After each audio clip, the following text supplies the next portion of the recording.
third and fourth corners. The pace car should be ducking off, leaving the field in the hands of pole sitter Greg Sacks with a speed of 195.5 miles an hour. And there goes the pace car. Here we go. Let's see if indeed we do get the green flag and the beginning of our racing here this morning. Yes, indeed, the green is out and the race is on.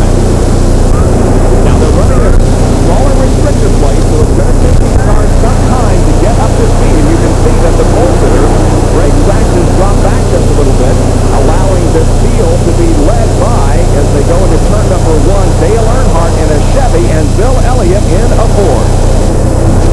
Well, Earnhardt has some kind of a transmission in that car that he can get good starts. I've seen so many times when he leads racing, he's often a good start. Look at Richard Petty coming up on the inside. Come on, King, what are you doing down there? He's showing muscle early in the race. On the first lap, he goes 3 wide into turn number 3 with Greg Sacks in the middle and Derrike Cope on the outside. And here we go into the fourth corner now. Boy, somebody's got to give there.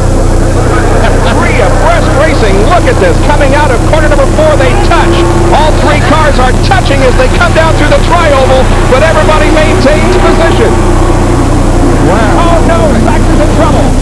And takes Petty with him. And we're going to have a terrific crash here as nearly all the field is going to be involved in this crash. There are only about 10 or 12 cars that survive this melee just past the starting line.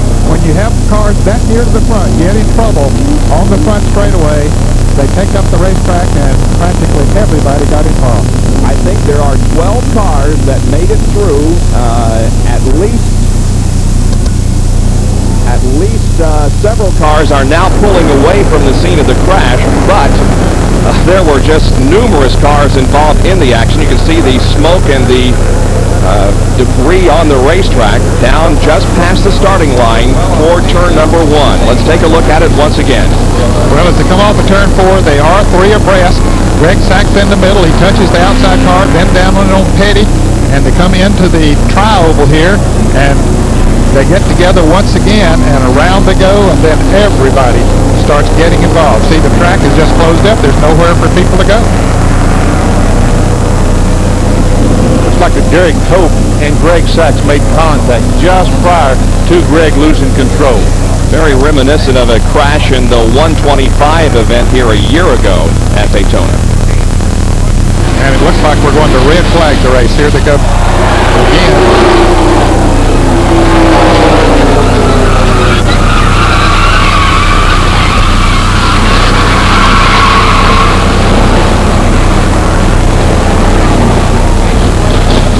Red flag has been displayed on the racetrack. The cars are being told to stop near the exit of pit road. And as they go by, Darrell Walton's car, driven by Jimmy Horton, has some damage to the right side, so he did not get through the accident unscathed. Mark Martin's car is also damaged. He, of course, was one of those who started in the back as a result of yesterday's crash. And there is Darrell Waltrip's car being driven by Jimmy Horton. As you can see, the damage on the right side of it. Several cars able to make it around now to the pit area. But on the other hand, there are numerous cars down toward turn number 1 that may not be able to restart this Pepsi 400. We are under red flag conditions here on the first lap because of an accident that took out, probably around 15 to 20 cars involved in the accident just past the starting line. So, the Pepsi 400 here at Daytona International Speedway off to a very bad start here. We'll be back with more right after this.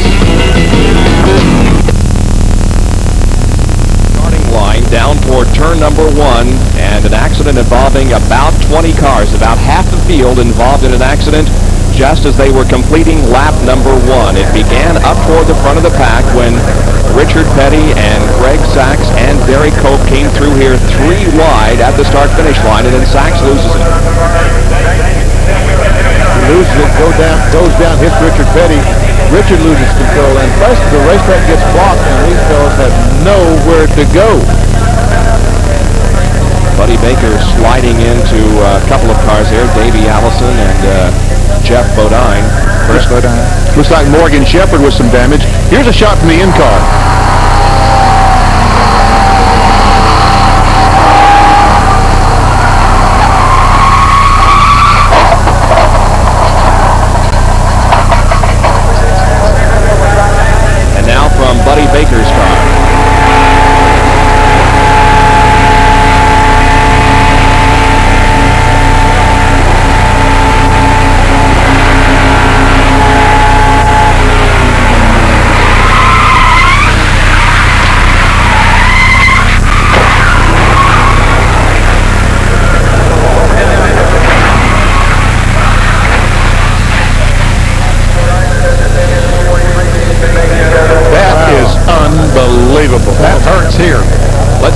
Jerry Punch, who's standing with a group of drivers. The drivers are walking away. Thankfully, the cars are